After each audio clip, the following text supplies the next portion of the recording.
Assalamualaikum warahmatullahi wabarakatuh.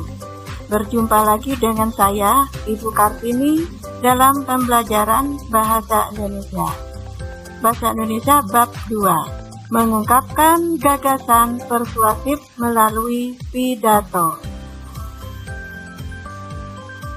Yang pertama, pemahaman pidato persuasif. Dalam pemahaman pidato persuasif, itu ada 3. A. Pengertian. Yang kedua, jenis. Yang ketiga, metode. Pengertian pidato persuasif adalah pidato yang bertujuan meyakinkan pembaca atau pendengar dengan menyajikan argumen dari sudut pandang si pembaca. Jenis-jenis pidato. Yang pertama, pidato sambutan.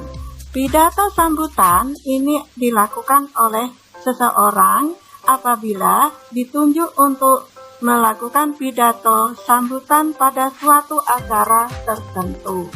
Yang kedua, pidato pemerintahan.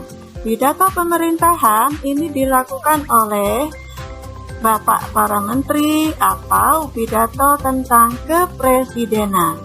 Yang ketiga, pidato instansi. Pidato instansi ini adalah pidato instansi yang terkait. Misalnya, pidato yang dilakukan oleh Bapak Kepala Sekolah. Pidato yang keempat yaitu ceramah. Ceramah yang dilakukan bisa di suatu masjid, ceramah dari Bapak Ibu guru, dan lain-lain. Yang selanjutnya, metode pidato. Metode pidato itu ada 4. Yang pertama, manuskrip. Yang kedua, memoriter. Yang ketiga, ekstemporan. Yang keempat, impromptu. Baiklah anak-anak, kita bahas satu persatu.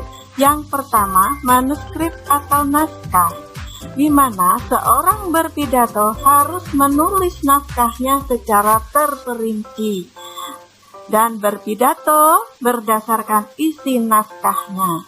Ini saya contohkan pada pidato kepresidenan, itu harus menggunakan metode naskah atau manuskrip. Yang kedua, metode memoriter atau hafalan.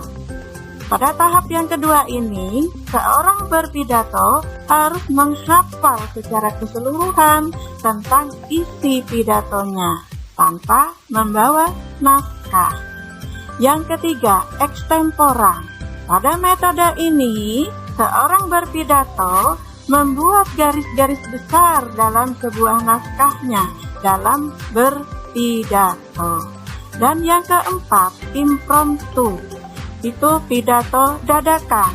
Apabila kita diminta secara dadakan untuk menyampaikan pidato, maka kita harus berpidato secara dadakan sesuai dengan tema yang diberikan kepada kita.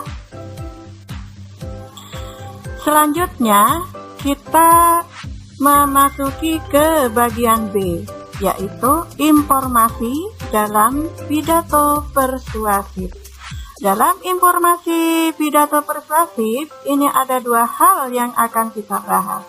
Yang pertama, tujuan pidato persuasif. Yang kedua, menemukan info mendalam dalam pidato persuasif. Baiklah, kita bahas mulai tujuan pidato. Dalam tujuan pidato, ada 4 yang akan kita uraikan. Yang pertama, tujuannya memberikan informasi kepada pendengar. Yang kedua, meyakinkan pendengar. Yang ketiga, menghibur pendengar. Dan yang keempat, menggerakkan pendengar. Selanjutnya, kita akan memasuki pada langkah-langkah menemukan informasi dalam pidato persuasif. Itu ada 3 hal yang akan kita uraikan. Yang pertama, membaca atau mendengarkan pidato persuasif dengan seksama. Yang kedua, mencatat informasi penting dalam pidato persuasif yang dibaca atau yang didengar. Yang ketiga, menyimpulkan pesan dan informasi penting dalam pidato persuasif yang dibaca atau yang didengar.